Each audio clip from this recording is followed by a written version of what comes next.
Cool.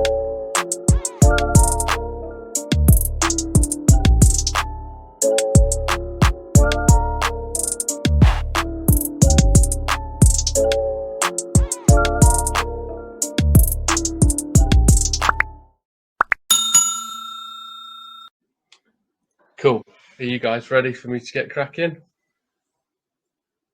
Yeah, let's do it. Perfect.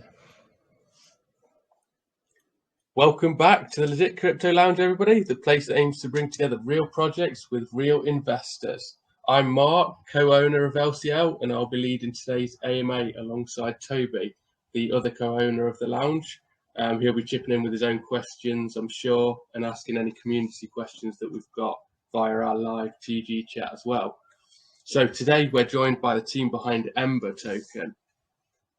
So guys, welcome along. Would you mind starting by introducing yourselves, tell us a little bit about your experience and specifically your individual roles within the Ember token? Sure, I'll go ahead and kick it off. So my name is JR. I am the co-founder and CEO behind Ember. Matt, also known as Batman, is my business partner. We came together on another project and have worked together for a while outside of the crypto space, but kind of joined forces and worked on a previous project that kind of led us to this opportunity, and glad to be here. So my background is in brand development, design, digital marketing, UX, UI, anything on the creative side. That's really my background. I've been an entrepreneur since I was about 23, 39 now. So been at it for, a decent bit. And just really kind of found my place in the, in the crypto and blockchain space and really enjoy it. So look forward to telling you about our project. JR, how long have you been within crypto? So I started on the consumer side, I guess back in about 2017. A buddy of mine got me into it. He's like, oh, get in, check it out, see if you like it. And we dabbled around with, moon coins and things like that, just kind of learned the space and made some good, made some bad. And then, other things in life, other businesses I had started and partnerships I was a part of just kind of took me out of the space for a couple of years. And I had left some money in Cardano, funny enough, and I had like $50 in there, I think, that I had left by the time I'd gotten out, and came back in around 2020, I want to say, and like late 2020, and thought, why not dabble again? And I went back and I had like, I don't know, it was like $800 or something in there. It was kind of wild. So I was like, oh, that's pretty cool. So it got me back into the space, and I still stayed on the consumer side until I got referred by a former colleague of mine to the last project we were on, to go and build a brand and really build a team and a community to help launch the project, and was one of the kind of driving forces behind the brand side and the consumer experience side on it. Many of you know which one that one was. I'm sure it'll be discussed a little bit today. So yeah, I've been at it since about 2017, and on the business side since 2021. Perfect. Okay. Yeah, sounds good. Who else you got on the team then? Who else wants to introduce themselves? You want me to jump in next there? Yeah. Cool. So Matt, aka Batman. I've been I'm trying to think. JR already kind of touched on our history together, known each other for about 5 to 7 years, somewhere in there. So I've been a software engineer for almost 20 years now. Been in the crypto space since 2010. I was mining Bitcoin back in the day, sold it when it was worth like $300, bought a keyboard, and then came back like 5-6 years later and was like, oh my gosh, what a freaking idiot. So I've been trading since then, and just got really technically involved the last year or so with the last project I worked on with JR. And then do you have any other questions on that one? Or if not, I'll kick it off to somebody else. Yeah. If anybody else can introduce themselves, that'd be great. Yeah, absolutely. I'll jump in. Crypto Stew, I'm on the advisory board, primarily from a mechanics and ecosystem perspective for the entire Ember team and the Ember agency as well. I founded my firm in 2021, Block Syndicate, and so we advise, assist, and some white glove service for individuals and corporations entering into the DeFi space. a lot of education and roadmap services and guidance there, from NFTs to coin launch mechanics and then personal investment strategies. So then I actually met John through their previous project, who was kind of chirping over his ear for a little while. And then as obviously when everything switched over into Ember, and that was getting kicked off, it was a pretty natural partnership. So we actually sell services bilaterally from between the Ember agency and Block Syndicate. So it works out pretty well for us. And then obviously with the token launching, then I've been able to come on board and really help drive Matt and John from a mechanics perspective and some oversight there, being on the advisory board. And I think similar to a lot of the folks here, dabbled a little bit, kind of like Matt, sold about $1,500 worth of Bitcoin, had a really fun weekend, and now hate myself every weekend after that. But then 2017, 2018, I was in more from a stock trading perspective, made the shift over into 2018. And that's when I went more onto the DeFi space. And I believe that was 2019. Got pretty heavy into the DeFi space. So that's where I got the primary from a Web3, and some of the partnerships really came from 2019 and forward from a branding perspective. Okay, perfect. Thanks for that introduction. And I think last but not least, David, have we got you as well? The man, the myth, the legend. No, I'm kidding. Most of you guys know me. I went to the list and everything. There's not really anybody in here that doesn't know who I am or my background. So I'll just say I'm the go to crypto. I've been here forever. I'll continue to be here. Super excited to be part of their advisory board. Most of you guys know me from Blockstar, Tried Particles, they're in push notifications, all that. I've been developing and everything, even beyond before the crypto years. Being in the Navy, advanced electronic computer field, outside of crypto, I have one of the largest consulting firms within the U.S. For marketing and business. So fortunate enough that I get to spend all the things, all the time in crypto and get to do what I love. And that business runs itself. So super excited to be here. Super excited to talk about what these guys have brought to the table for their skill set. And also from their ability to go from the project that they've already mentioned before and bring it to fulfillment of the Ember agency. So super excited to go over some of the stuff on the back end for them on that. Thanks, guys. Awesome. Thank you, David. Appreciate that. So you've got it split between obviously your core team and advisory. How many people in total are within the core team? So core team, there's about 9 of us, and advisory really spans everything from, inside of crypto, outside of crypto. Marketing team's got about, I guess, including myself, 5 people.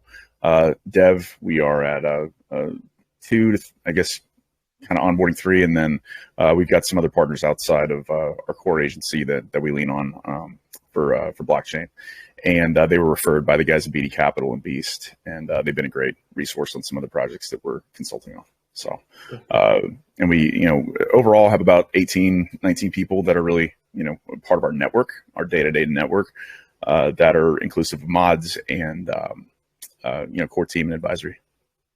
Perfect. So it looks like you've got a nice, strong team there and some good advisory people on board as well. Are any of you on this full time? Yes. So I've been, as I mentioned, self-employed since I was about 23, and I've really kind of put other projects and other career paths on hold with my other companies, my non-crypto businesses. They, to some degree, run themselves, and in other degrees, I just kind of slowly quieted them down because I really enjoy the space. And given what we went through on our last project, I really wanted to have my full heart, attention, focus, and leadership, pointed at Ember. And I will say that I have a full-time job, but this is my second full-time job because I definitely put more than 40 hours a week into this thing. So there's that. Okay, yeah. That seems to be the general consensus in this space. Even if you do have a full-time job outside, takes up just as much time for you as well. Oh yeah, I would say this probably gets more attention than my full-time job. Yeah, I actually question how you must have the coolest boss in the world because when he's not slaving away behind the keyboard to support Ember and Ember's clients. We've freelanced together for years. As we said, we are local to each other. We live about 20 minutes from each other. Close friends outside of that, and he's building a brand new house. And so I wonder, I'm like, does your work just not care that you are constantly not there? And he's like, oh no, I get my work done. I'm just really cool with my job. And they say, as long as they get my stuff done, they don't care. So I get my stuff done, you know? Yeah. It makes it easier on us because it's so hard, as many of you guys probably know, when you have full-time commitments, it's you're always trying to squeeze the extra time in. And, Matt is definitely not on that side of the project. He really puts 100% into this and puts the rest of the time into his day job. So that works out well for us. Yeah, perfect. Okay, sounds good. Right, okay. You've obviously got a strong team, committed team. So let's get into the project itself then. Can you give us an overview of what you are creating with Ember?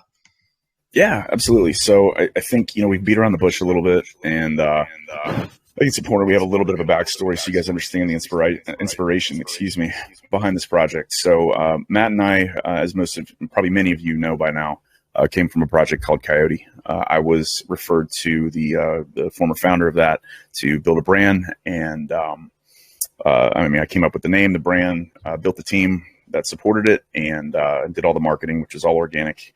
And we broke some, seemingly broke some records, when we went and did what we did and did our pre-sale. Had a bit of a broken project. I think many of you know that. I really don't want to get into too many details there, but we had some bad actors that got involved, and unfortunately the project failed. And we did our best to have plans to recover it, but it just wasn't, the right deck of cards on the table. So I looked at Matt one day and I said, hey, I'm not done. I said, I've never been a quitter. You're not a quitter. We work great together and we really enjoy the space. And now that we've done it once and we did it pretty big, from at least a brand building and marketing perspective, I said, let's not give up. Let's start an agency. And he's like, well, what do you mean? I'm like, well, I think there's good still left that can be done here. And for what I'm referring to, there's a lot of B&B, roughly about 1,900 B&B that was stolen out of that project and hacked. And I said, I'm not ready to give up. I said, I think we can bring value to the space with our talents and our network and our advisors and our partners and other people that we've got to know in the space. But beyond that, I said, Matt, I want to get these people's money back. And he's like, how in the world? What are you thinking? I was like, that's where I need somebody with, better economic, oversight and understanding than me. But ideally, I want to use a token that can, kind of rebuild the stolen B&B over time, and we're gonna give it away. He goes, you realize you're talking like $500,000, right? I said, yeah, no, I'm very, very aware. And anybody who's, not to peacock about our team here, but anybody who's, emboldened enough to come off of, combined, me and Matt had over 2,000 hours of unpaid labor for 6 straight months. A lot of time away from my family, my kids, and same for him. And a lot of strain on, my personal and even professional life and brand reputation that I've built for myself. And to be able to come off that, build a business, build a brand new product, and then be willing to give away that big of and really donate, because it's not a V3, it's a totally separate project, and I want to be very clear about that. Some people have said, Coyote V3, this is not this is a totally separate contract, and we'll get to that in a minute. But I do want to point out that for us to be willing to do that took a certain amount of bravery, but beyond that, you can be brave and stupid at the same time. And I said, we need to make sure we dot our I's and cross our T's. So I kind of gathered the troops, if you will. And I reached out and said, look, this is what we're doing. I'd like to have you help advise us, keep us in check, keep us focused, and make sure we're making sound decisions. David's been a part of our network. We actually met him through the Coyote experience, and really he was one of the only ones that was right about the first hack and that happened. And, it stood out to me. And so David's just become a trusted partner of ours and a great friend, and just somebody we could lean on for experience that we were trying to, earn ourselves. And here we are. We were blessed enough to have him join our advisory team, and a series of others, which, I can touch on if you'd like to, get an idea of where we advise and how we are advised as well. But we are here to bring a hybrid model to the space. And that hybrid model exists of us being a company before we are a token. Ember Agency LLC is a registered LLC out of Wyoming, USA. Matt and I live out of Atlanta, but our team's all over the country and some across the pond.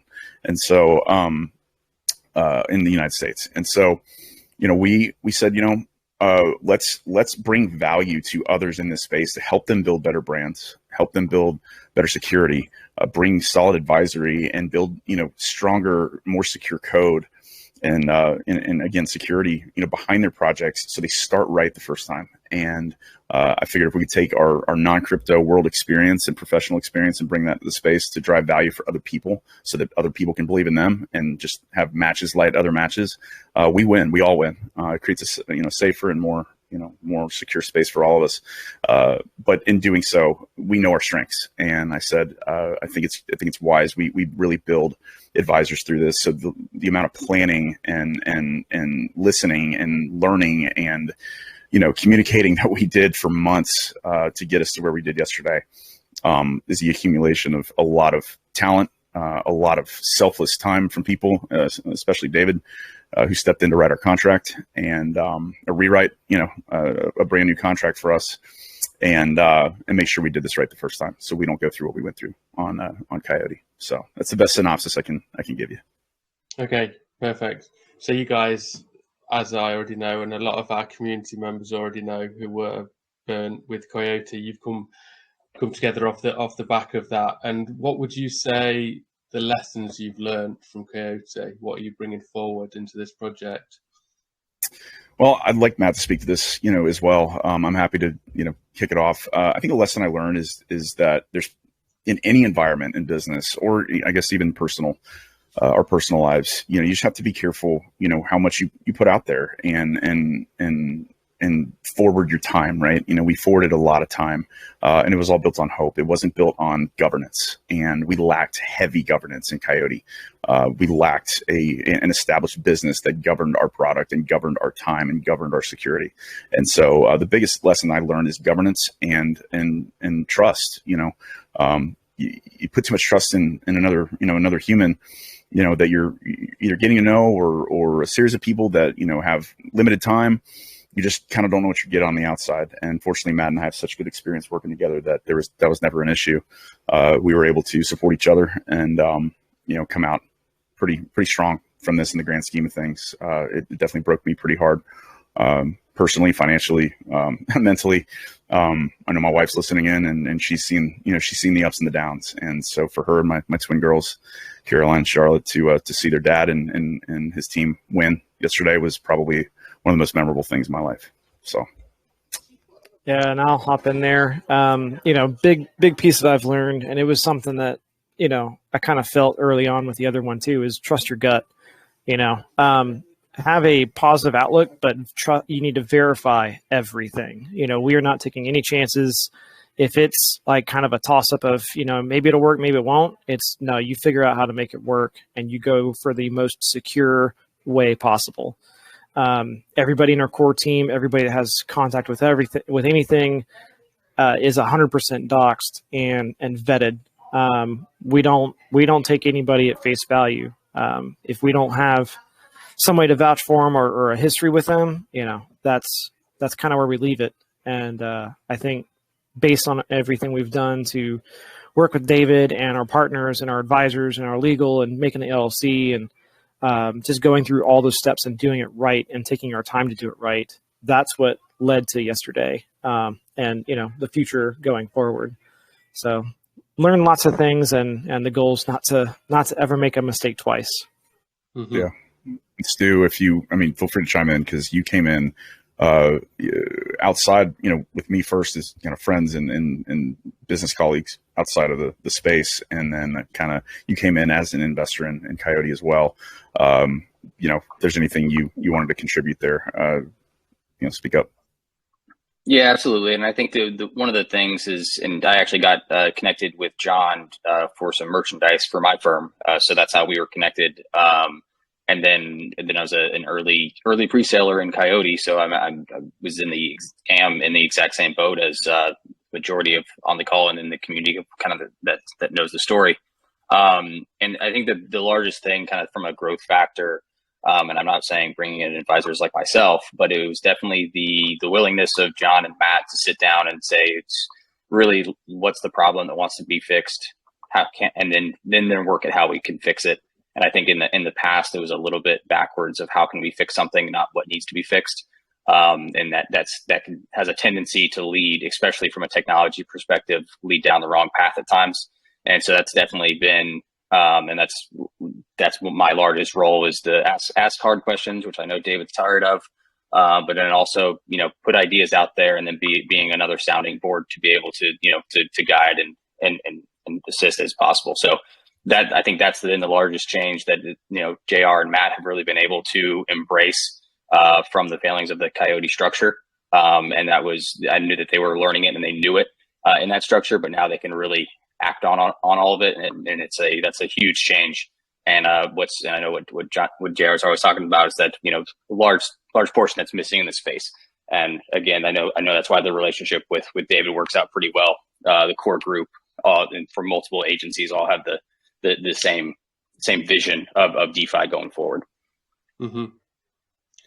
Yeah. Hey, Mark, I'd like to jump in just for a second. I hear all these guys, saying, David this and almost like patting me on the back. And I just want to let everybody know this list and everything. These guys are resilient. I literally told them no 100 times, and they just kept on and kept on. And they are super resilient. These guys deserve every single thing they get in this space going forward. Starting yesterday with a successful launch, these guys are the real deal. They really want things to happen, right? And they're doing the right things. Like I said, what happened in Coyote is done. It's over. They're giving back to that community, and I really think all of their efforts should be judged going forward in Ember, because that's where all their focus is, and they've done a great job. So just because I did a lot of their development and their contract and everything, all the way from Stu putting all the applications and numbers and all that stuff, those are no easy feats or tasks, right? And then JR, just from the design standpoint, I mean, most companies out there would just kill to have this guy on their team. I wish I could have him on Blockstar full time, but obviously he's moving forward Ember in their agency, and we're going to leverage some of that as well. And the same thing with Matt, being able to do what he does as a developer and everything outside of blockchain. And I know he's learning that stuff in the space, but these guys really are the real deal. They're a core group of guys that really want to do something great in the space, and I'm here to support that. So I appreciate all the pats on the back and all that stuff, but guys, this should really be about you guys, because you guys are the real deal. They want to do something, and I can stand behind anybody like that. So as much as I appreciate that, you guys are the ones that should be the ones getting patted on the back for what happened yesterday with that launch. So congratulations to you guys and your team, and I'll let you pick up from there, Mark. Yeah, nice one. Thank you, David. Look, you guys have had a successful launch, and we'll go into that. We'll look at the chart and everything. But obviously, the issues with Coyote, the fact that you've learnt lessons and you've taken those forward, and the fact that you've already got further than Coyote in achieving a successful launch, we can put that aside now and just move forward and not dwell on the past, and focus on where you're going to take this forward and stuff. So just one question on that, obviously, and I said not to dwell on Coyote and stuff, but it's obviously important to make sure that no issues arise in the future and stuff. So in terms of doxing, you explained you're doxed. Is that privately doxed internally within the team, or are you publicly doxed? Everybody? It's in multiple facets. So anybody on the team has fully doxed to myself and JR. We're also doxed through Interfi, and we're also doxed through David Hunter. So they're also KYC. Sorry, Matt. They're also KYC through TrueOut as well. And most of you guys know that I am co-founder of that company, but they are KYC. If there was anything that was not legit about them, I would not put my name behind this project. And most of you guys know that, but they are fully KYC. So if any funny business goes on 5 years from now, then you guys will know about it, because I'm not afraid to put out information. Yeah, and we're even getting to the points where we're going to start opening up to like our mods or anybody else that's on our team to dox with us as well. So even though they don't touch contract or money or anything like that, we just want to know who we're working with. You know what I mean? So yeah, just to touch on that real quick. So I don't know, personally how a lot of other crypto projects are run, if it's, run through Telegram or Discord and how people communicate, but we actually have a full project management system that we use behind the scenes. And I actually invited our mods to that the other day, and for them to do that, they had to give me their email addresses. And I think that was really cool. It just showed that next step of trust, from us to them and them to us. And, we take care of our own. And so by inviting them into there, they get an inside look behind how our business and how our agency is structured and how we set our to-dos and our schedule and assign tasks and projects and planning. I mean, it is a full-time commitment.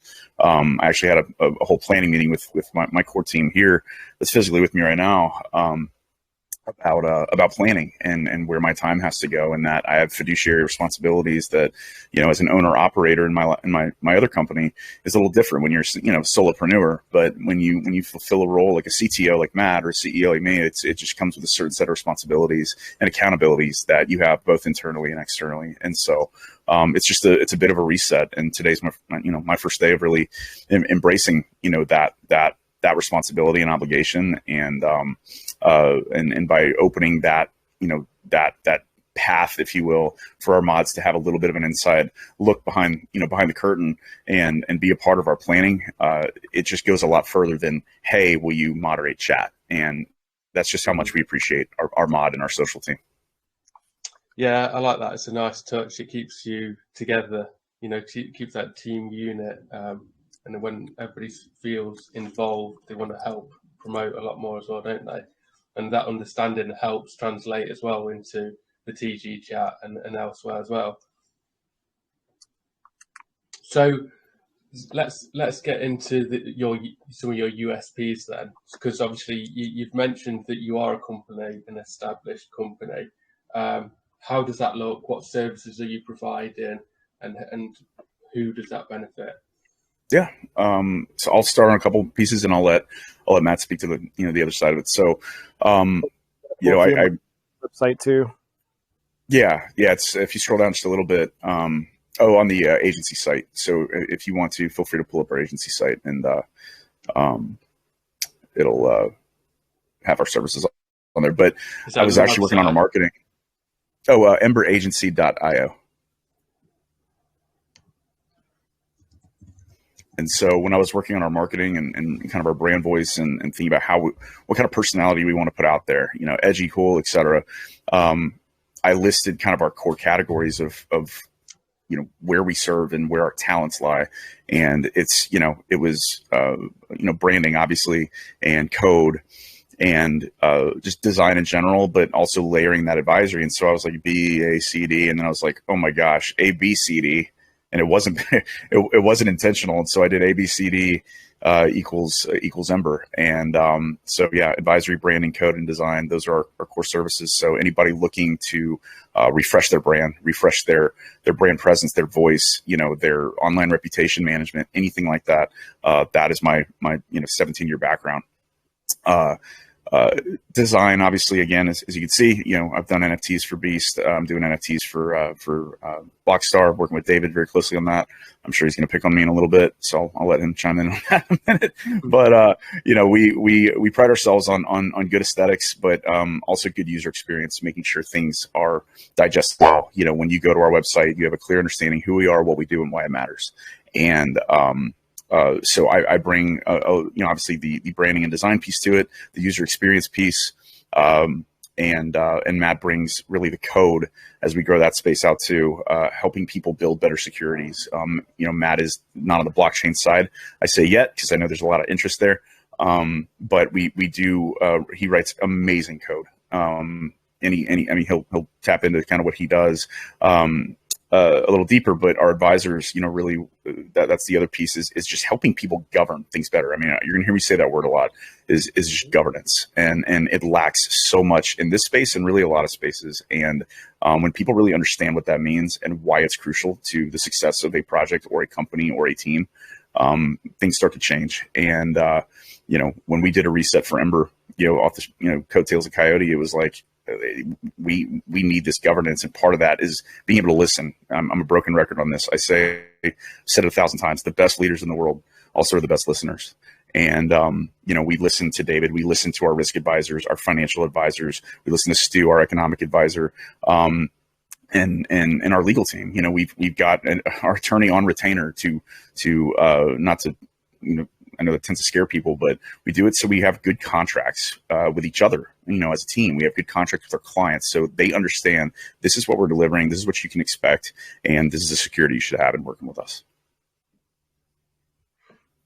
Awesome. Yeah. I mean, I do obviously love your branding It looks super on point. But Batman or Matt, do you want to touch on the coding side?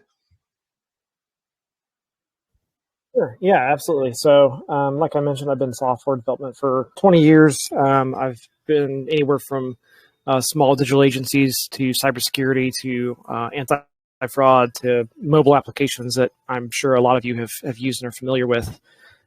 So, when I am building a lot of this stuff out, I put my heart into it, no matter if it's for me or a client.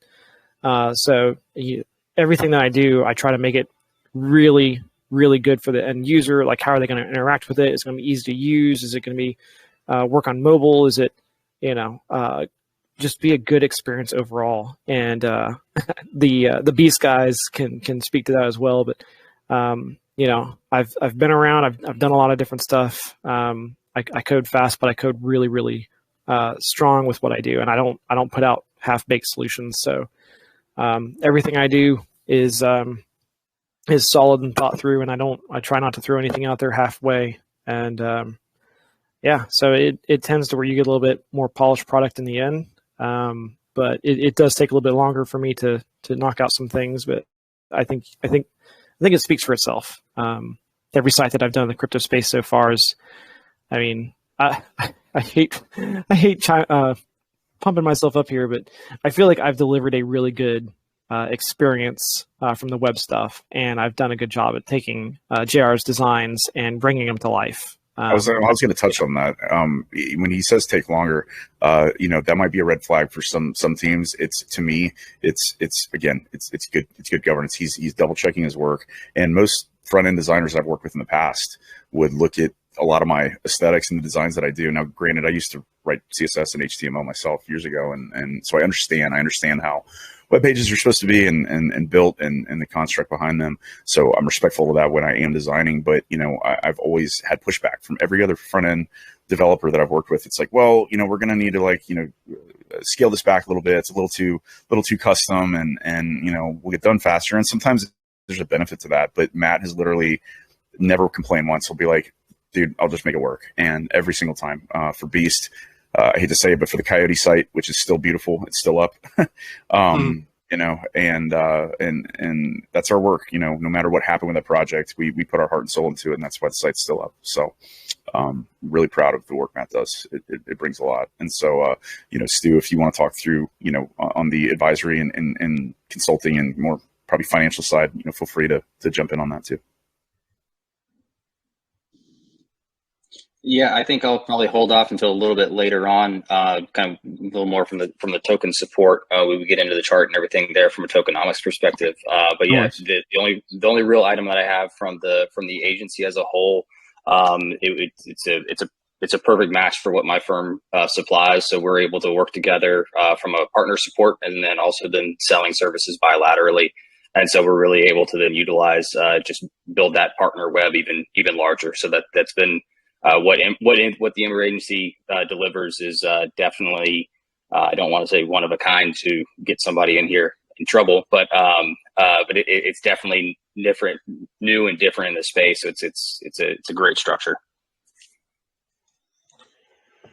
Yeah, I think this space is full of people churning out generic copied pieces, isn't it? Forked contracts, just bog standard websites, all the rest of it and stuff. So for companies to be able to come on board and come to you for advice, for work, trusted and really good quality stuff, especially come the next bull run, this could be really lucrative for you, for token holders, for investors.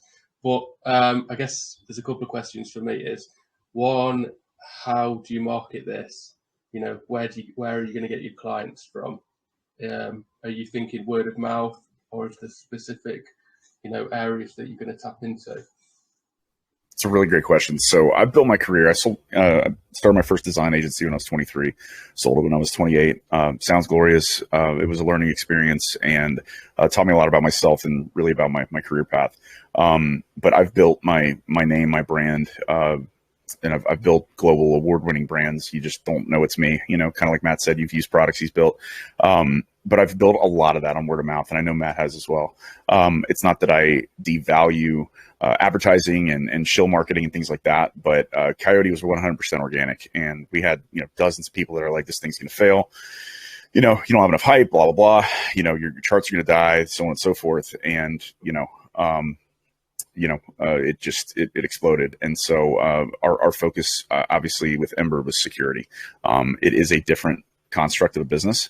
Now that we're landed, we are going to shill the ever living crap out of this, to be completely honest. But we're going to do it with, tastefully. And I think what makes us unique, obviously, which will kind of drive into how we're set apart, is we are an agency that can support you while you support us and support others. In investing in our services, investing in our advisory, anything that we do will benefit holders of Ember. So if you're going to work with us, we advise you at least invest in the token for many reasons, which I'd love Stu to maybe drive into in just a minute. But as far as marketing goes, I am big on real world marketing. I know David had advised us make sure we have some funds set aside, cash on hand, so on and so forth, to go after call groups, and we're very selective. You guys have been amazing. You followed us from the Coyote dumpster fire and stuck with us and gave us a chance, and even provided other groups that we can talk to. And we really like to work in that inner circle. It's not that we're not willing to go outside of that, but quality over quantity. And so I can't preach that enough. And marketing wise, we have a lot of really cool stuff lined up that is just bridging real world life with crypto. Others, I'm sure, are doing that out there. I hope they are. And we'd love to support anything they want to do. And that's the whole thing, is it's not a competitive space in my mind. It is a shared space. And so we have a lot of ambitions. I've got pro race car drivers that are close friends of mine that are interested in having us sponsor them, televised, by the way. We have pro anglers. We've got a fisherman, for nomenclature sake. So we've got gaming, pro gamers and things like that we're going to be reaching out to. We have a lot of people that just we can use as endorsements and affiliates and things like that, but also real world face-to-face relationships with local and even some national businesses that we can help bridge the world of DeFi and the world of crypto in with that. A perfect example is our ties to some founders of a local brewery here in Atlanta. And one of the cool concepts we had come up with was coming up with like an NFT actual Ember, brew line at some point, possibly doing, an Ember beer. And I know it sounds kind of crazy, but imagine the user experience if you can buy a can or buy a bottle, and on that bottle, the back of that label is a QR code, and the world's at your fingertips at that point from somebody like me, because I can drive whatever user experience and Matt can code it, and our team can advise it to guide them through something very unique that either brings them in DeFi, or if they're already in it, helps magnify their experience in DeFi and explode it. It could be rewards, it could be a giveaway, it could be a free T-shirt. Lots of really cool stuff that we can do to bridge real world with crypto. And so it's going to be very abstract. I'm not going to lie. It's not going to be, moonshot, Reddit shills. We are doing those, don't get me wrong, but that's not all we're relying on. We are going very deep and very broad at the same time with our marketing. Just to jump in real quick, Mark, just to clarify on one point and everything, it is never my recommendation to advertise through call groups. Lounges like Legit Crypto Lounge, Ninja Lounge, Coin Launch Lounge, those guys, it is never my recommendation to go through call groups. But I do agree with advertising within the spaces as well. And I think there might have been a little confusion on that point. No, and I'm sorry if I misspoke. We don't do call groups. David, obviously, is super tight with the guys, Toby and Mark here in LCL. And we listen. We said, hey, if we are going to advertise in space, where do we go? And we get hit. My DMs blow up constantly with, almost free, and when, proposal for you, sir, and all that. We all joke about it. But David was very selective in who, basically who he felt, based on his experience and his trust in the ecosystem, that we should really, work with and partner with to help kind of bring some visibility to our agency and our product. So David was a big influencer on making sure that we got tied in with, Ninja and LCL and a few others. So when he talks, we listen.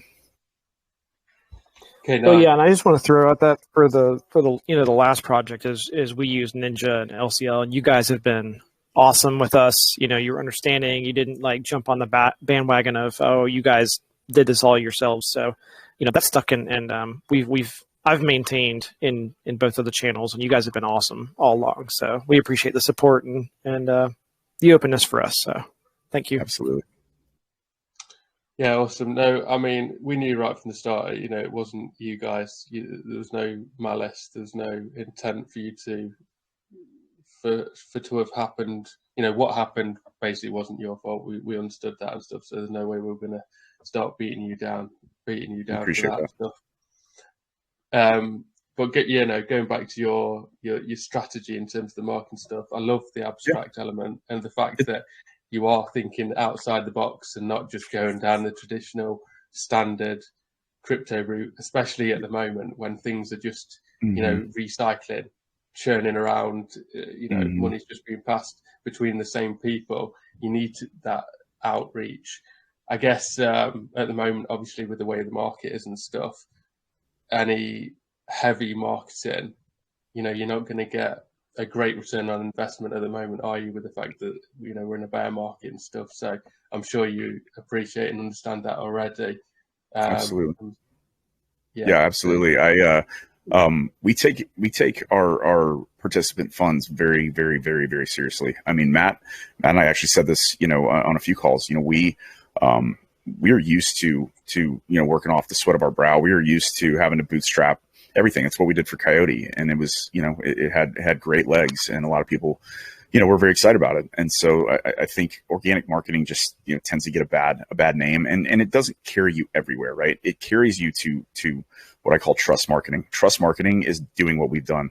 We were able to take, you know, battered, beaten, and bruised investors of Coyote, one by one, you know, selected based on their generosity and their, you know, genuine nature to Matt and I, and, you know, gently, quote unquote, invite them into Ember with a very distinct message. We are not asking for your money. We are not asking for anything. We just want you to know what we're doing. And when they saw that we had recovery efforts, it was just a no-brainer. That, to me, is real-world marketing. That is trust marketing. That is truth marketing, and that does carry you places, because that word spreads real quickly in the dark places that, you know, that bad actors like to hide in crypto. So that aside, yes, we will be doing ads. We're gonna, you know, we'll get into, you know, things we're going to submit, CoinGeckos, so on and so forth. We'll touch base on that in a minute. But outside of that, I have a really big background in apparel, and I've recently sold off a part of my non-crypto business to actually my mother's started up an apparel company, and so she's taken that over, and she's got a growing direct-to-garment printing business, and I help support her on that. And she's going to be our production partner for swag. So I don't know if many of y'all remember, but in Coyote we had an e-commerce store and really, really high-end, very, very nice quality apparel, and that I've got about a 12-year experience managing online brands, you know, building custom apparel strategies, so on and so forth. So in addition to that, I also have a industry-leading commercial laser cutter and engraver, so we can personalize products, everything from, you know, handles to, you know, company names, brands, you know, engrave NFTs on the side of a stainless steel cup, you name it. We can do all kinds of really creative stuff. And so you're just personalizing that crypto experience, leveraging the real world stuff for education, and then just aligning ourselves with other partners. I mean, to the point of even one of our core mascot with Ember, you know, even looking at doing plush dolls for kids, because I could go on all day about educating the youth about crypto. It's so important, and we're really, really big on that. Yeah. I just want to pick up on one point real quick, Mark. Guys that are maybe new to Ember or new to Legit Crypto Labs, I want you guys to understand about this project. This is one of the very few projects that come into the space that truly transcend between mainstream and crypto, because a lot of the services and everything, they spill over into mainstream. And I think that's where a lot of the focus is on mainstream and bringing those people kind of into our realm or into our space. Because not only is Blockstar going to be leveraging these same services in our incubation, so there's already an outlet for it within the crypto space, not just through their platform, but also for through Blockstar as well. But it actually transcends outside of that, being able to get with all, not just mom and pop places, but some of your bigger brands as well, and actually bring them directly into our space, which is going to help with that mainstream adoption as well. So this is, like I said, one of the few projects that transcends that line between mainstream and crypto, but also gives the ability to start bringing more mainstream into our space. Yeah, David. I'll touch on that as well on one thing, and that's going to be obviously from a launch support perspective. I did a big role from the numbers, the mechanics, and making sure that was square. And so some of the buffer David from the team sometimes. But really going into the day-to-day going forward, it's really how to bridge the gap from a DeFi mechanism perspective, how to ongoing set the mechanisms up now, obviously, especially during the bear market, so we can build all this structure. So then the Ember agency as a whole in the real world, from a consulting perspective and branding and marketing, can really then actually activate and run and truly function. So that's going to be my biggest role going forward, because John and Matt can go and dream and build, and then I have to figure out how to be able to connect it back into the DeFi space as well. So that's the biggest thing. That's I don't want to say roadmap. That's a scary word sometimes, but that's the biggest thing, that how we're structuring things currently to make sure that that's set up. So then when all of this, we're ready for the next bull run. So everything can flow from real world marketing, apparel to DeFi work, and then all that's going to be seamless between NFTs, tokenomics, and that's all nice and pretty. So that's the biggest thing that's going to be unseen for a while, that's going on in the background across the team. Yeah, perfect. Yeah, it's like you said, Crypto2 now is all about building in the background, ready to jump on the next bull run. Yep, absolutely. So I appreciate we're running out of time a bit, and I've still got a lot to get through. But just as an overall package, so a client comes on board, is this going to be fully customized? Have you got like set packages that you're going to offer to clients? Like, I'm just wondering if we can get an idea of costs. Yeah, for sure. No, that's fair. And I'll jump through it quick, because I know there's probably a lot of other questions you want to ask. So I know you guys probably hate to hear this, but everything we do is custom. I may use stock photos for things like that, but every ounce of graphics other than pictures you see on there is all, it's all made by hand. And I use the triad a lot in methodologies, because I like working in threes, number one. Number two, I've had to unfortunately tell clients you can have it, you got good, cheap and fast. You can pick two. And I think that applies in a lot of things in life. And what I mean by that is you can have it, you can have good and cheap, but it's not going to be fast. And you can have good and fast, but it's not going to be cheap. You get you get what I'm saying. And so it's not to just go and, boldly put out there that we're expensive or anything like that. But I think we're very fair price for what we do. We can do branding packages, we can do full experience packages, and ultimately recovery packages. If somebody's launched and they're coin tanked and they've got a docs team or they got a legit team and they're struggling with their marketing presence. Some people may be great leaders and great, inventive minds or thought leaders, right? But they may lack that tangibility with their user base. They may lack that connection, and that's where we go in and help people build a personality behind their brand. Logo design, you can find guys on Fiverr and all over the space that'll $50 logo almost free. Fine, that's cool. Our brands run anywhere from $1,000 upwards to $15,000. It just depends on how much you're willing to put into it and how custom you need it. We build everything from scratch. Our websites range anywhere from low end sites from $5,000 to $6,000, I would say, just for starter pages, upwards to $20,000, $30,000, $40,000 e-commerce sites. So I mean, Matt and I come from a very, very, very experienced background, and we want to bring that strong floor of just solidified talent and structure and governance into the space. And it does require an investment, but that's what it is. It's not a cost. Everybody looks at marketing as a cost. And if you're marketing properly and you're building your brand properly, it is an absolute investment with a really strong ROI. Okay. And so you've touched briefly there on cost and stuff. Are you aiming, well, obviously to start off with, you're going for projects that've got bigger budgets and stuff, but are you looking specifically to target like brands external to crypto that are looking to have a presence within crypto? It's a great question. I've never really looked at it from that perspective. I jumped into the space with my team and said, hey, how do we better brands in this space? That's been my core focus. There's a lot of good projects, and I look at them, I'm like, man, these guys have a core community. Their chart looks good. They're nice. They're honest. They have potential, but God, if they just had that edge of professionalism, or they had that a little more playful brand, or maybe a little more serious brand, it'll help adopt users just differently. You get that feeling. At the end of the day, I think it's great to, I think it's great when we look at our partnerships, right? Like I look at someone like Stu, with Block Syndicate, bringing clientele to the space doesn't just have to fall on my shoulders. It doesn't have to fall on Matt's shoulders just based on our network. So reaching outwardly and looking at people, anyone from public figures all the way through athletes to, socialites, who knows, and online personalities that are looking to have that different edge. I think crypto brings it because there's so much curiosity behind it. And once you get it and you understand why people are here, you kind of don't want to leave it. I brought Coyote. One of the only other things I want to say is that, from Coyote, we brought a lot of people that did not understand or did not have confidence in crypto, and we educated them. And yes, that was an unfortunate circumstance. It really was. It was a bad outcome, but they learned it, and they learned it enough to want to stay in and move on to a more successful, obviously, project. And so yes, we do want to reach outwardly to other brands that find the value of DeFi, and bring them John, in.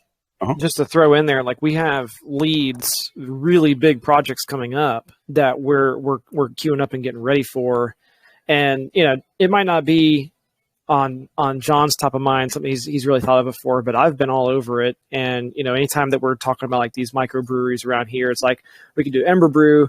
Shoot, John, we were on the phone the other day, and I was like, well, what if we went to these guys and said, hey, why don't y'all do different beers? You do all these custom beers. We could have NFTs as a collectible for them. So anybody that buys that particular drink, they get that NFT collectible, and then that gives them a reason to want to try each of the flavors. So, we both have really strong entrepreneur and marketing minds and how to approach this stuff. So there's no limit to what we can do. Yeah. And on that point real quick, Matt, being a developer, developers typically get like a stigma of like, I just like to look at code, and they don't have personality. Like Matt is a really genius marketer. In fact, all of our email marketing is run by him. I help write content with him. We collaborate together. We run it by our team. Make sure everything reads well. Is proofread, for those of you, joking with me because I work too fast sometimes. In the background. So, but we collaborate on stuff. Matt really has a strong marketing mind, and that's very rare in the development space. And I'm thankful for that. And then Stu, he's got his own ecosystem of his own, through Block Syndicate, if he wants to touch on that real quick.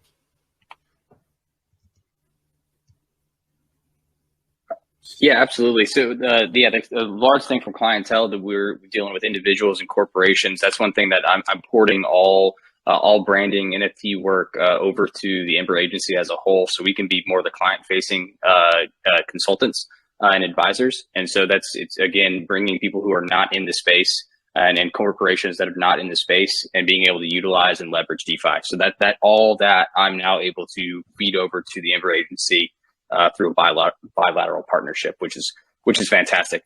So we don't have to do that for our side. So we can stay in our lane and stay in our niche, and then continue to build the brand, which then circles back to Ember investors. Perfect. Yeah, sounds good.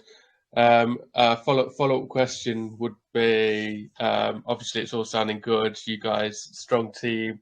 I could definitely imagine projects coming on board and wanting to use your services and stuff. But from an investor's point of view, what's in it for me? I'm investing in your token. How does it come back and help me?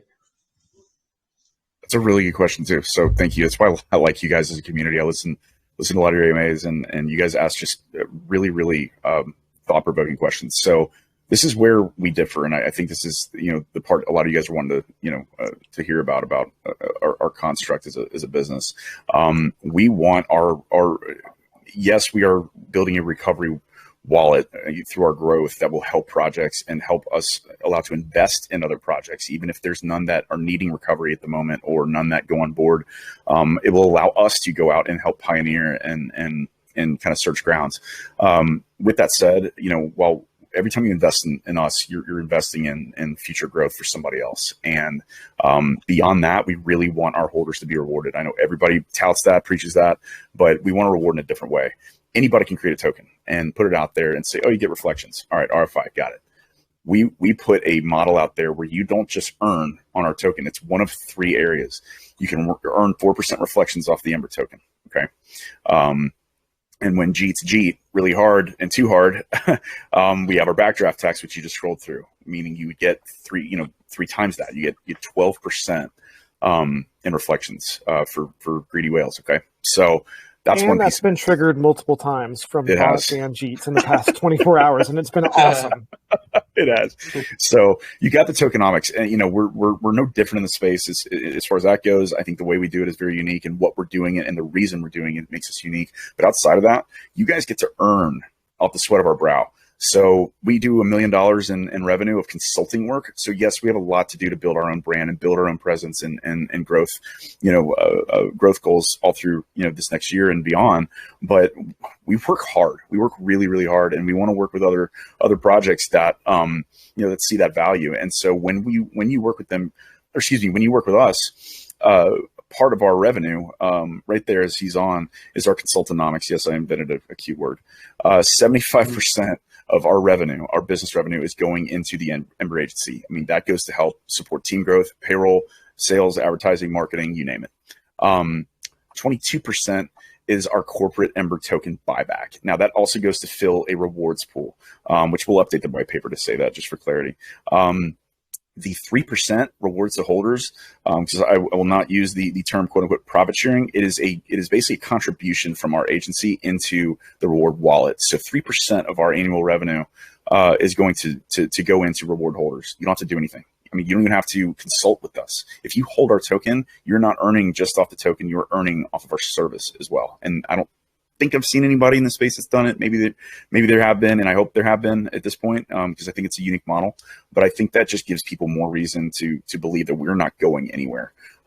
We are here for a very, very long time. We're here for the long haul. The third piece of this is our NFTs. Everybody wants to know utilities behind NFTs, and I think there's an opportunity to change the way we look at that. Utilities don't always have to be overly technical. We want, again, adoption, user experience. So what better way to do that than to make the process of getting rewarded simple? So our NFTs basically give you access to a reward pool. It's almost like getting a ticket, right? So, I'll let Stu touch on that a little bit more, because it was actually his idea, the way that we structured this. Again, we listen. And when we were brainstorming, he was like, man, I got a cool idea. And I was like, you have the floor, sir. So I'm going to go ahead and give it to him again. Yeah, thanks, JR. So very quickly, from the artwork perspective of the NFTs, with the 3 tiers being the common, rare, and super rare, or ultra rare, that's really from the customization, and I will say the amount of time that goes into that from JR himself, from an artist perspective. That's how you can really look at the NFTs. Not just some of them have, it's the number that have glasses. This is more of a how custom, how one-off are they from JR's perspective. And so the common are these standard rolling colors, and that's going to be randomized in there. But the common NFTs are essentially going to be one lottery ticket per NFT. So if you want to go buy 5 by 10 by 20, you're buying a lottery ticket. And so that's how the common NFTs are going to pay out from a rewards perspective. There will be a rewards pool that is dedicated only to the common NFTs. And on that recurring basis, it's similar to a ticket pool. Your NFT gets entered into that, and that's going to go to the NFT winners for second, third. However, we're going to structure that. And again, we do have flexibility by month. We have a great month. We're going to open that up and have a couple of winners. But that's going to be a similar, it is not a guaranteed allocation to that rewards pool for the common NFTs. Just like buying a single pool lottery ticket going into a raffle. The rare and super rares, those are actually going to have allocations attached to the NFTs themselves. So a standard rare NFT could have 1 allocation, and a super rare may have 10 allocations. what that's going into, that's essentially purchasing an ownership of an allocation into your rewards pool. So if there were 100 allocations spread across X amount of NFTs, if I owned an NFT that had 10 allocations, I'm getting 10% of that rewards pool. So that's really where, whether you want to shell out the money and get a super rare that has a larger allocations attached to it, or go and continue to buy up some of the mid-range rare NFTs, all of those are guaranteed into an allocation from that rewards pool. So that's how we're structuring that. That's really going to also driving the post-mint, post-purchase market, because some of those are going to be randomized. The rares that it may have a 1, it may have a 3, it may have a 5 allocation into that rewards pool. So that's how we're going to structure that. So it's the rare and super rare are locking into the guaranteed payouts from the rewards pool, and the common are more of a pull ticket lottery system coming out of their own dedicated rewards pool, going to a much smaller group of holders. Okay, I think I've got that. So this rewards pool, how is it funded? Is it through the profits, this corporate Ember token buyback? Yeah, so it's coming from a couple of different, a couple of the taxes from the tokenomics, as well as the consultonomics there as well. Again, so that's where we wanted to have multiple layers of how that's going to, from a buyback and going there. Also having the ability from the marketing operations perspective to reward depending on where the volumes are coming from, whether that's a lot of token volume or a lot of NFT volume. Income from the NFTs are all go directly into operations that are able to fund that as well. So that's what we wanted to have, multiple layers of funding from the token, NFTs, and consulting, depending on, quite frankly, I know obviously from a consulting side, you have big months, you have slower months, very similar to the volume on a chart. So it does give the flexible month to month, quarter by quarter of how Ember is able to fund those rewards pools. Okay, and initially you've got 150 of those. Have you launched this NFT range? Is this yet to be launched? Yeah, Mark, I was just going to tell you, if you check your messages there for the group between Ember and LCL, there's a link directly to that collection. I think it's worth showing because they are really, really awesome looking. Yeah, and I'll speak to that real quick. So I tend to walk with a humble stick, so I don't like talking about my artwork a lot. But I've handmade every single one of these. We kind of base the price as Stu said on the rarity, and we based it on how much time went into them. Every single one of them is handmade. I know the traditional stigma of NFTs is that they're auto-generated, which we are going to do some of those, which are also going to be hand-drawn, but generated, from vectors that we make. So these were all themed around our brand mark, and I actually got the idea from my sweet 12-year-old girls. They came up with a list of all these different textures and colors and themes and so on and so forth that just kind of soften our brand a little bit. We're not just out there to be this boastful. We try to walk with a humble stick. A big booming agency. We want to drive change in the space, but I think everybody's got a different aesthetic and everybody looks at crypto a little bit differently. So I thought it was a unique way to kind of soften the brand up, make it playful. So I am currently still making these. I'm hoping to get through all 150 before the year is out. I know that's a little non-standard, but I think it just shows the dedication to quality and authenticity and originality behind what we're doing. Each of these are handmade. So I've got 8. I think we had 21 or 22, Matt, that we first started with. And as I make them, we release them, and it gives us more to market. And so you kind of start to build that waiting list or that surprise hype, right? What's the next one going to be? So I've got a list that I'm powering through, and I'm just kind of checking them off as I do them. Yeah, these look super cool, super unique NFTs. How long, roughly, on average, do these take you to create each of them? Yeah, so they range. Like the oil painting ones are definitely quicker. Those are 1 or 2 hours each, just depending on how much detail I want to put in them. The cheeseburger, I think, is up at the top. That is the one I put the most detail in. I don't know how much you can zoom in on it, but I had about 16 hours drawing that. So I don't use 3D rendering or anything like that. It's all just drawn. I do sometimes use photos as a reference just to get texture and detail in there. But if you even are able to zoom, you probably can. But if you can zoom in on the texture of just the the burger there's just a lot of detail in it that's all done by hand, and it's just a playful way to do it. So yeah, they come with a little bit higher price tag, but I think it just speaks to the authenticity behind them, and I love just coming up with a bunch of random stuff. It's wild, It's pretty cool, and I guess that's something that you could involve the community in as well, isn't it? Of 100%. designing and helping you to create some ideas for ones that can be created as well. Absolutely. And beyond that, we are hoping in the next 30 days or so to actually have a section on our website where people can go and request a custom NFT. So what I mean by that is, instead of just having to go and choose from a pool and be like, okay, I kind of like that one. Oh, it's cool enough, I'll get it. You can go in and eventually order one from us. So you get personalized design. You get to be a part of the creative process.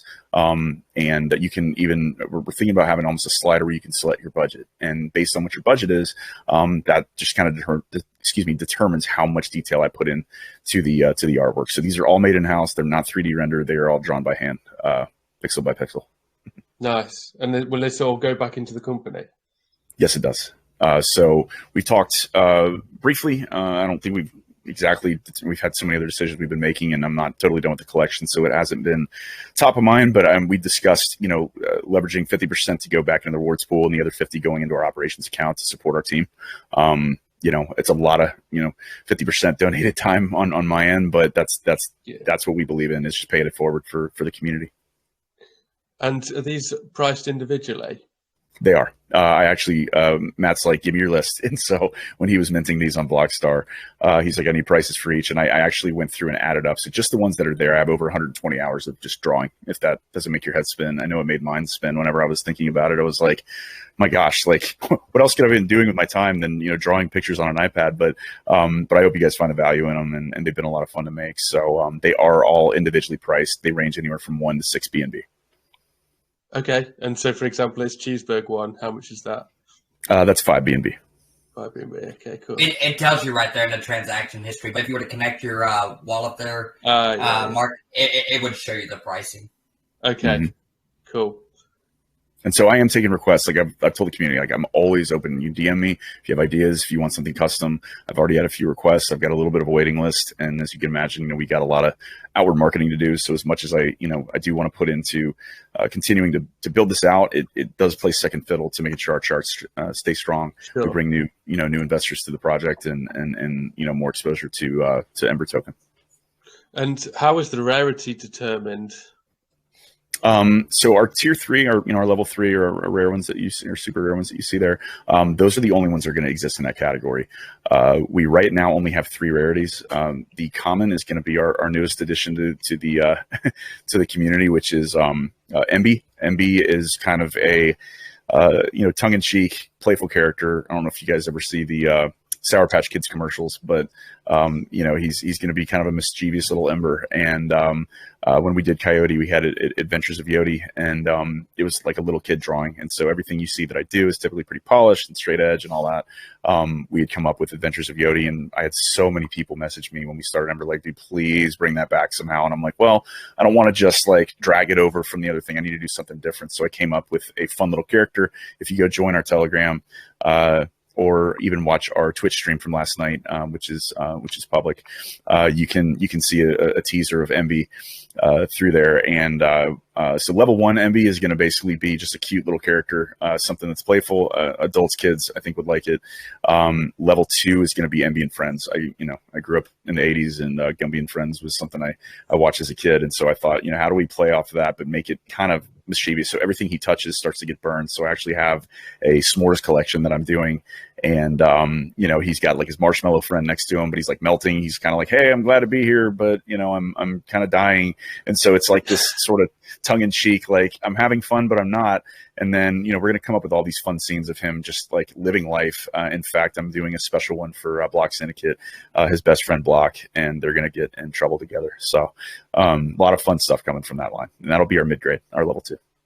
Awesome. And when do you anticipate those being ready to move? Well, much like the great David Hunter, I once I get a little bit more sleep, I'm hoping to I'm hoping to get those produced and start producing those within the next 30 to 45 days. They are going to be a little bit.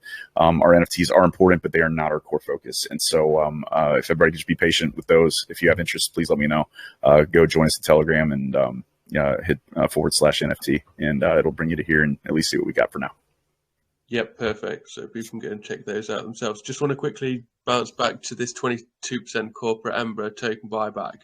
So you mentioned that's going partly towards the reward pool. Is that going solely to the reward pool, or what? What's the breakdown? Stu, you want to speak to that? Sorry, is that from Consultonomics or from tokenomics tax? Yeah, the Yes, 22%. Yeah, so what that's going to do, the 22%, and that's really where obviously buy pressure directly onto the chart. What I'm working through with the team right now is really some volume triggers, basically some minimums that we want to at least have the rewards pool filled with. But the idea there is depending on, especially if Ember agencies with their consulting work and life is good, that is planning to have the majority, if not all, that 22% going into corporate buybacks there, core buybacks, and then that majority funding the rewards pool for Ember itself. So that's really the driving force there from those corporate buybacks. Okay. Yeah, fine. While we're yeah, on and it might change. Yeah, it might change. Month to month. Yeah. It's going to vary, but we'll be as clear as possible about that. As we grow.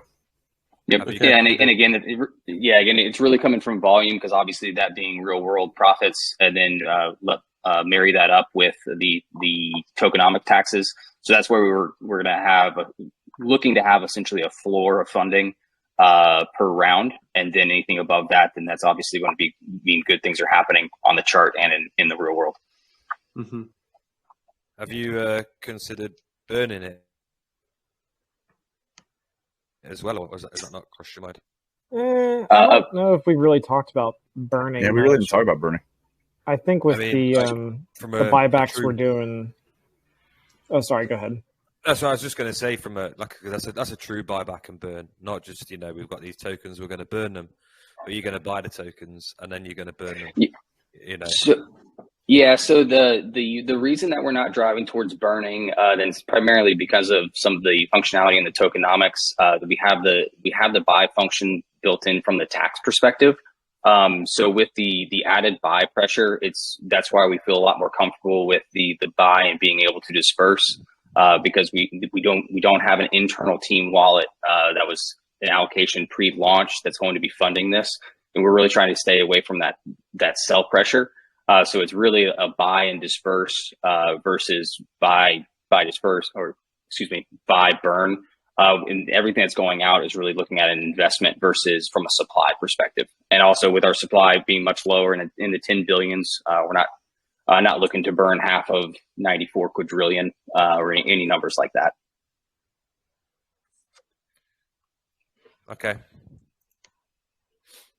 And just to say, Mark, they also have a future liquidity pool, so some of that stuff would be used to be able to pair as well with the BNB, so that they can add future liquidity. Because I think overall, people would much rather, instead of having a burn, would like to have more extra liquidity at the end of the day.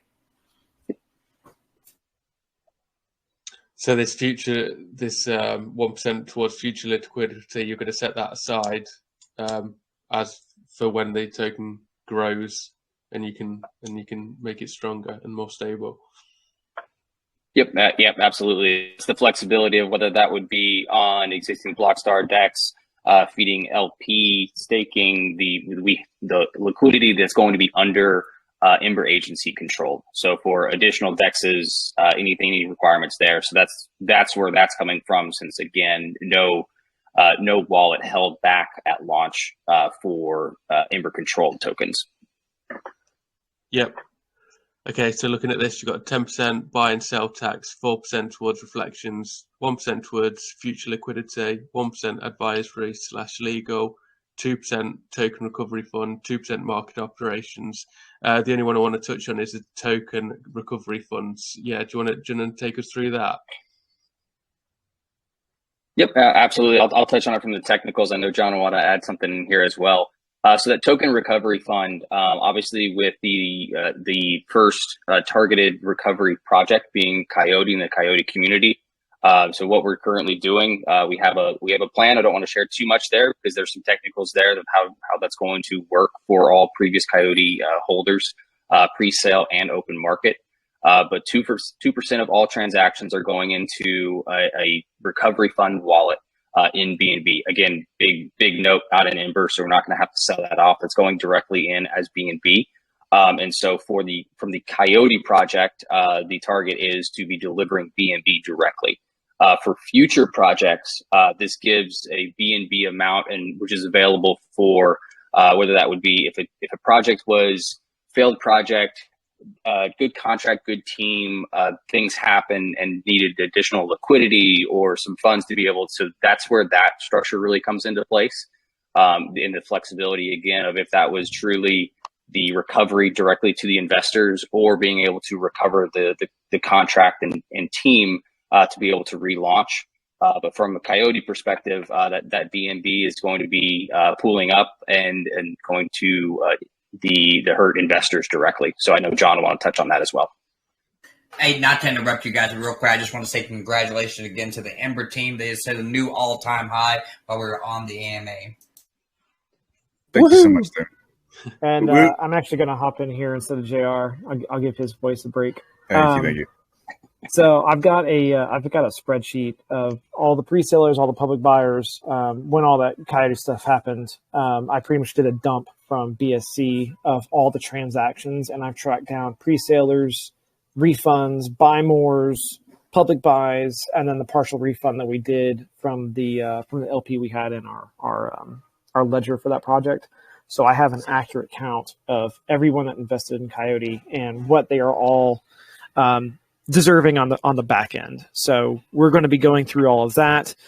We have a very tight record of everything. I have email addresses for about 75% of those buyers.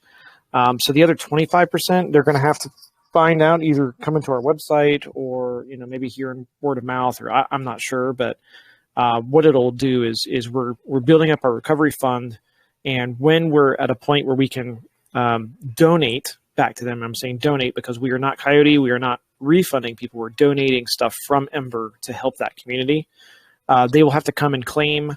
We'll probably put some kind of time frame. I don't know if it's like 30 days or however we want to go that. Don't hold me to that. We haven't really gone that far yet. But they'll have to claim it. We're not just going to blindly send it, so that way, if they don't have access to that wallet anymore, there's no issues there. And also, as kind of a part of that is John has put together an MB plus Coyote NFT that we're going to be sending out to everyone that bought pre-sale and public. As a, hey, we're here for you kind of thing. And both as a way to try and get their attention if we don't have their contact information, but also just as a nod, just to show that, like, we're here, we haven't forgotten about you, we're still working, we're still fighting the good fight. So I hope that answers those questions. Yeah, it does, absolutely. So how much do you think in total? I think I've got a couple of notes here. 1,900. I want to say it was like 1,900 BNB. Yeah. Yeah. Okay. And all of that is going to be based off of volume. It's not based off of price. So it's not a matter of if we will hit it. It's just a matter of when we will hit it. So even if the price stays flatlined and we do, healthy buy and sell, over the course of a year, it'll eventually get there. It's just a matter of how quickly does it get there. Yeah. And like you said, it's a donation as opposed to you're not you're not part of you're not actually Coyote, you're not forced into this. Because I'm just looking at the numbers. Exactly. We're looking at like 25 million worth of volume to be able to get that back. So might take a while, but right. And you know what? That's okay, because we're in it for the long haul. This is going to be John and my thing that we're focused on for the foreseeable future. We're even rolling up our businesses, each other, like our own businesses, into it. So we're just driving everything to Ember and to follow the same consultonomics and things like that. So I think a long road ahead, and I'm looking forward to it. Yeah, awesome. So this backdraft tax as well, lad. Do you want to touch on that? Yeah, I can jump in. So, and one last thing to say about the NFT is, it'll maybe pull on the heartstrings a little bit. It's kind of the goal. It is a gift from Ember to all Coyote, pre-sale and public buyers. We're covering all the the gas fees, obviously, to send that out. I would love to show a teaser of it, but it's pretty special, so I don't want to spoil anything. It really needs to be a gift from us, and I hope people will appreciate it. So, on the backdraft tax. We had the harpoon tax in Coyote, and I think that was a great concept. There was, kind of ways around it and stuff like that. So we worked with Stu and David and really, determined that this is going to be the best way to try to, promote ethical whaling. In fact, when we launched with our kind of fragmented launch yesterday, we had bots come in and they got hit with the backdraft, and it was pretty magnificent. I'm not going to lie. Yeah, and we actually had when I don't want to say people tried to get in early before when there was the test single BNB was loaded for the LP to create the ratio. We had over $1 million in volume hit the contract, and so all of those, thanks for the free taxes, but the cells did get hit with the backdraft as well, or the secondary cells. So we had some pretty large volume that came through.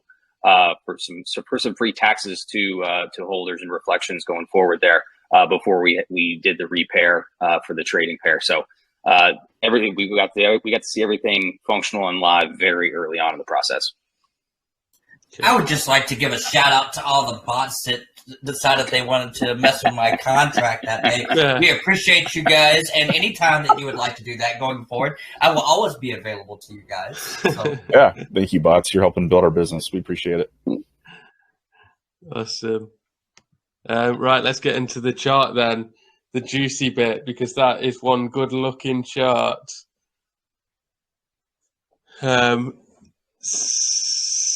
And like somebody said earlier, you've surpassed your all-time high as well since we've been on the AMA. So maybe some of our community members have been liking what they're hearing. I mean, yeah, I don't know. David might have had that queued up and wanted to steal everybody's thunder on the call, but I definitely appreciate the timing before we got into the chart. Yeah, I don't know what else to say about the chart. It's a great marketable chart, guys. Even if it gets a pullback, this chart has outperformed the entire market by hundreds of percents, right? So, I mean, there's not a lot to say that the chart doesn't say itself, right? I mean, people getting into crypto, these are the charts that they look for, right? And to be able to do that day one, and now we're into day two and had a little bit of a pullback and going up. Even if we see another pullback and everything, I think they're going to do just fine. I think they're well on their way. Like I said, this chart is well outperforming the market right now. I'd just like to say as well, this chart is a different and one that's just pure hype marketing with calls. So congrats on building a community, because that's your foundation. Yeah, I mean, just to really emphasize that, there was literally no marketing. This has all been word of mouth so far, and that was by design. I want to make that super clear. It's not that we're too lazy to market. It's not that we don't believe in marketing or believe in amazing lounges like LCL. That's why we're here, and I know we're here after the fact, but obviously we needed to reschedule just for planning purposes, and I'm glad we did. I think it takes a lot. It doesn't take much to go in and hype something. It takes a lot to come in after the fact and really do a postmortem of your first day. Fortunately, ours was very successful, and that was with zero marketing. We had only gone into Ninja Lounge prior to this, and then just basic organic growth on Instagram and Twitter. This is what a good community looks like, that likes to hold and believes in holding, and we want our members to make money. We do. I mean, it's why we're all here, right? But there's a good way to go about it, and I think everybody believes this is just the beginning of this chart, and we got a long way to go. So thank you guys for the support very much. Nice, yeah. It's definitely a good looking chart, and like Toby said, you've got a strong community following you there, because it would be easy for people to take some nice profits at this point. And like David said, if there is some pullbacks, then that's healthy as well, because. Carry on, Mark. Sorry, buddy. No, I was just going to say you want some pullbacks as well, because otherwise, if people have got too big heavy bags, then it can create some havoc on your chart. Obviously, you've got the tokenomics to mitigate that, haven't you, with the 3x and stuff. So that's I think a lot of people got some nice reflection kickbacks from people that thought we were at our peak. So bye, Jeets.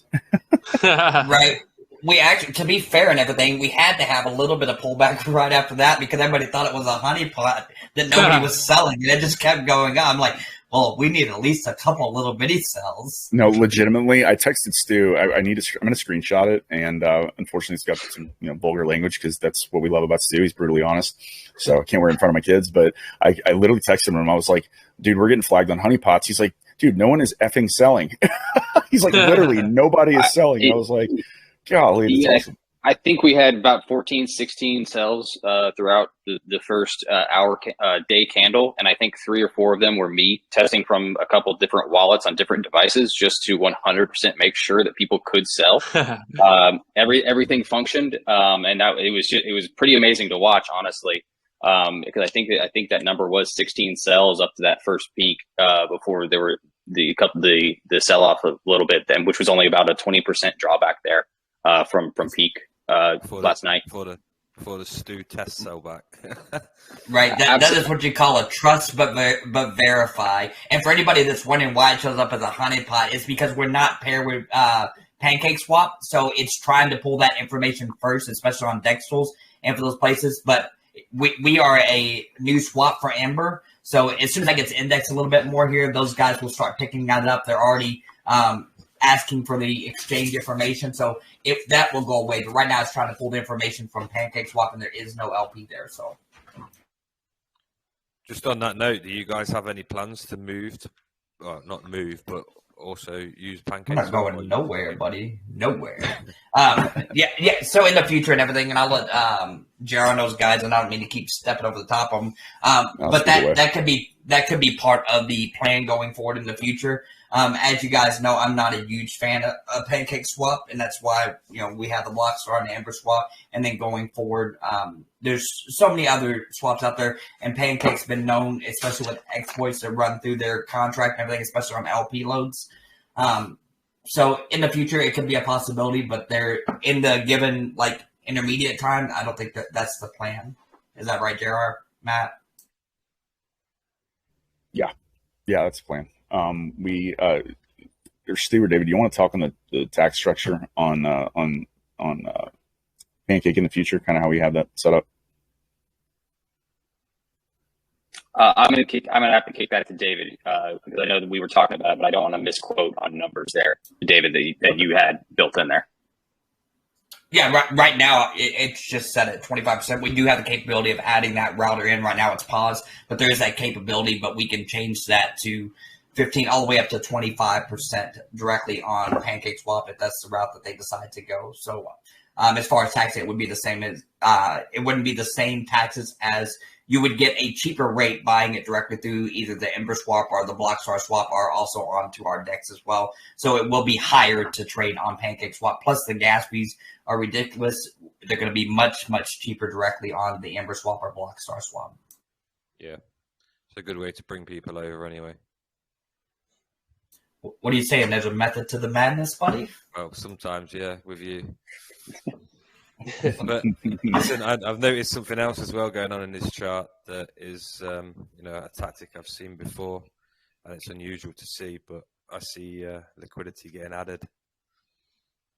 Oh, what do you mean liquidity added? Nobody has liquidity anymore, buddy. What are you talking about? Where you've only seen that in one other project, buddy. This is why we have advisors. We listen. They've got a method to the madness for sure. So, but yes, if anyone else has got the chart up, but you can see. I have to say that chart looks fucking amazing. By the way, thank you. Got another Batman in the house. Are you drunk, buddy?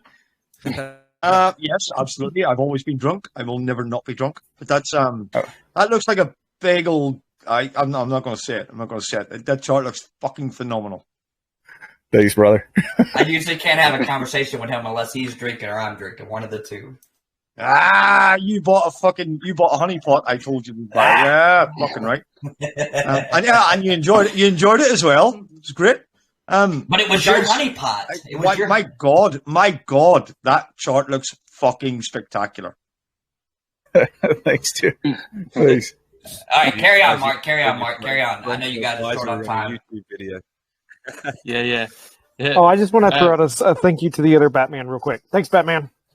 The multiverse. Oh, what do you mean in front of us? Batman? I am the original Batman. Don't you dare. Right, time and a place, guys. Batman. Hey, we're still recording. Dwyer in the house and Adrian Garfield. Let's just fight together, right? We'll have a costume party later. Shush. Mark, go ahead, buddy. I've just got a couple more points till we open up to the Q&A and get into some questions from everybody else. But so obviously you've already had private / pre-sale. Can you just go through what's been raised there? I mean, it looks like potentially it could have been locked with how well this chart's done, but I don't think that is the case. So can you just talk us through the numbers quickly?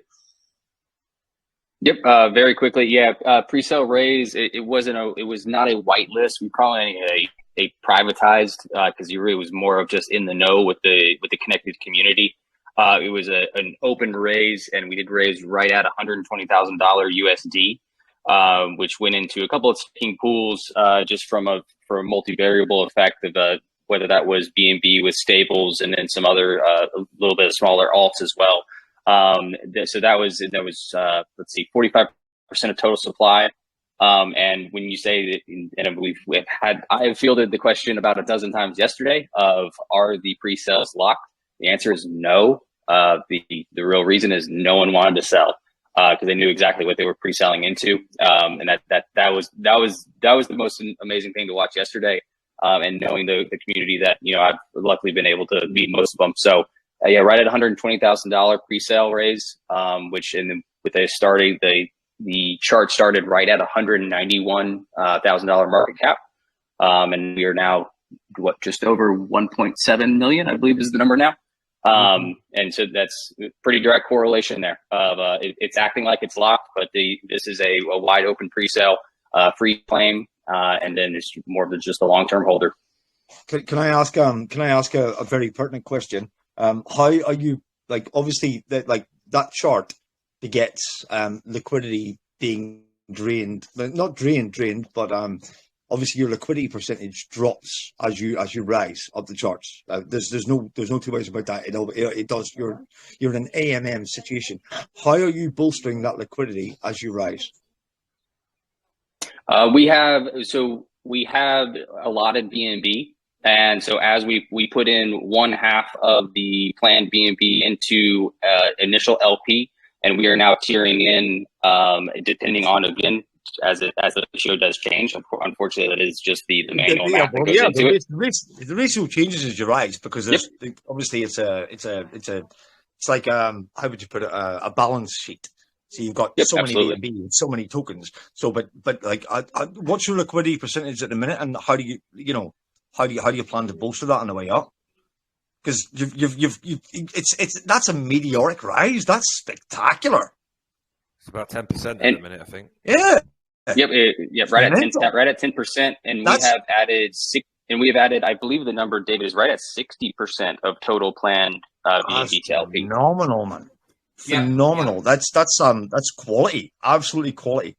I commend you guys. I commend you because to manage that liquidity at 10% all the way up that big green dildo is fucking spectacular. We love you, Batman. We love you, man. No. It needs said. It needs said. It needs said. Like, if you've got the investors at heart and you're going to keep that 10% liquidity ratio, that's just amazing. Absolutely fucking amazing. You've also got some funds going on in the background with taxes and stuff, haven't you? So you've got stuff to play with to keep a good ratio. It's really good. It's really good. I'm really impressed. Really impressed. Yeah, I appreciate that. And I know sometimes I was having a side conversation. I know that sometimes I sidestep speaking the numbers, but at the end of the day, to your point, we have a couple of different avenues in the background to how we can fund things. And that's why I'm able to sidestep a little bit, because we're able to make those decisions on the fly with knowing the direction we're going to go and what we're going to have to do, because we're not putting ourselves into a box of exactly how we're going to play. So we do have the flexibility to make those decisions as this starts going, especially over the first 72 hours to a week. So it's a great problem to have. It's stressful, but it's one of the best problems to have. It's one of the best problems to have. Like, seriously. Like, but guys, you're absolutely killing it. I was looking forward to this AMA. Yeah, I'm very, very, very impressed. Very impressed. That's so much, spectacular. And just teamwork makes the dream work. Yeah, right. And just anybody curious out there, all those LP tokens are locked up, and they will continue to be locked as it's being added and going up as well. So. Awesome. Toby, you got anything to add? Any further questions? Anything from the community today? Do you know, most of my questions have actually been answered. Just about the future liquidity, the purpose of that. We answered that. The recovery project being Coyote at the minute, how to ensure it's fair, but you didn't want to divulge too much information on that going forward, did you? But that's something that could be crossed in the future anyway. But it's just to ensure that the funds get put to a good use after Coyote, if that makes sense. But I think you did kind of touch on that anyway. The Ember agency utility, I don't think you mentioned that you're already working with one project, aren't you? You've already done the design for one project who we actually had in for an AMA at one point. So that's correct. In fact, yeah, for sure. So, our utility is not overly technical. We want to make it adoptable and understand. Let people come in and understand it really easily. It's easy to market to people in crypto that have been in here for a while.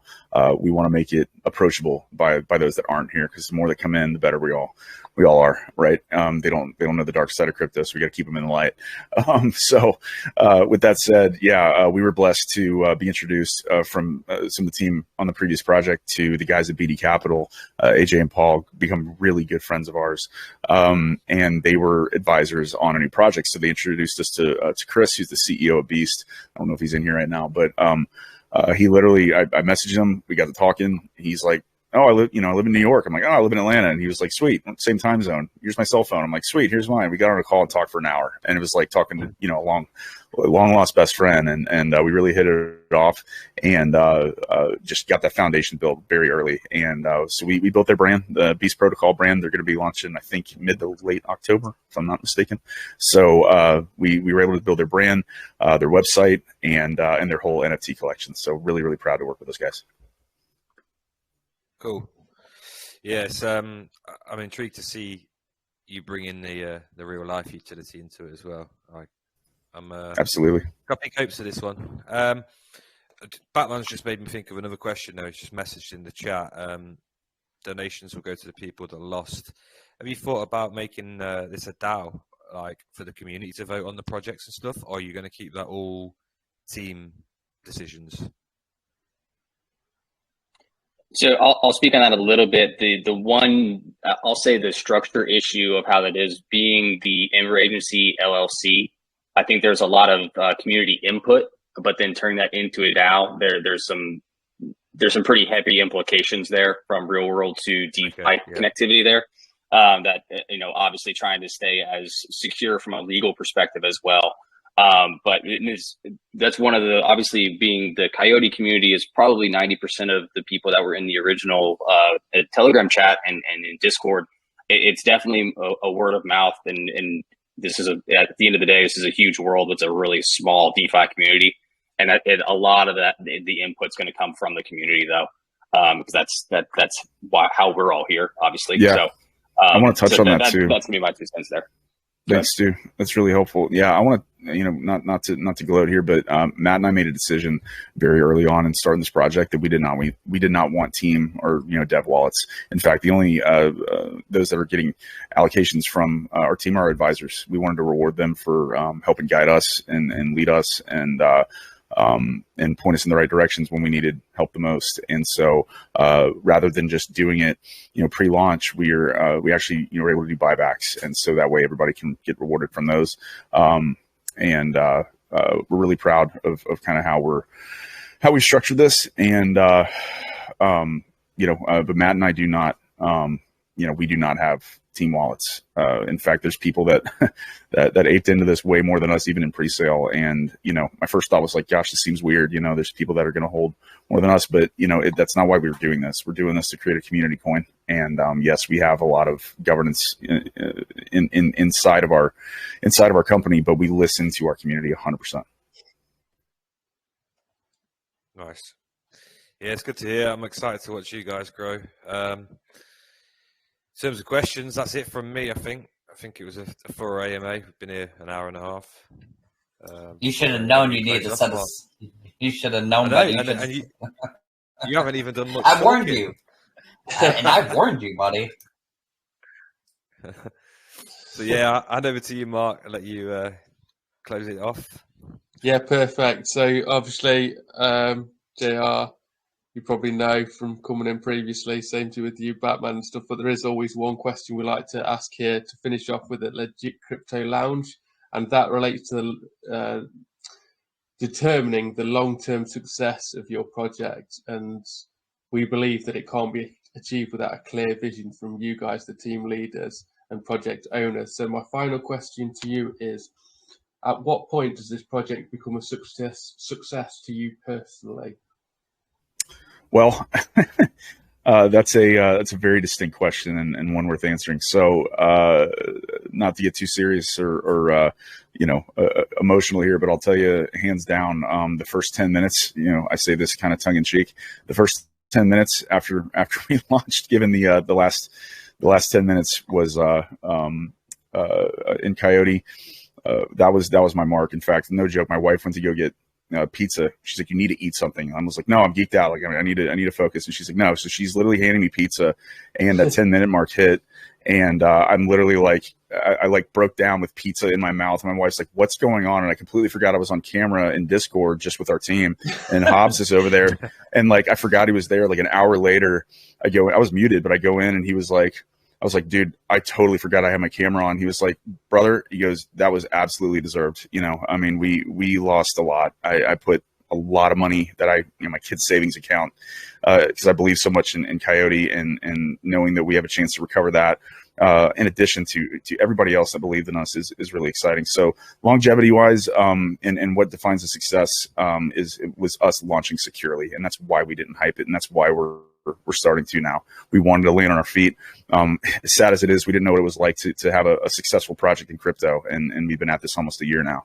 And so, here we are, and we're committed to growth. So, longevity wise, I think, we touched on it, and I'll briefly state it, that the fact that we are an established business that's based on the foundational service offerings that Matt and Stu and I and our advisory team and our the rest of our core team bring to the table, promotes longevity. I mean, as Matt said, we're looking to roll up our companies when the time's right, and just go all in. And so, I'm already kind of treading that way.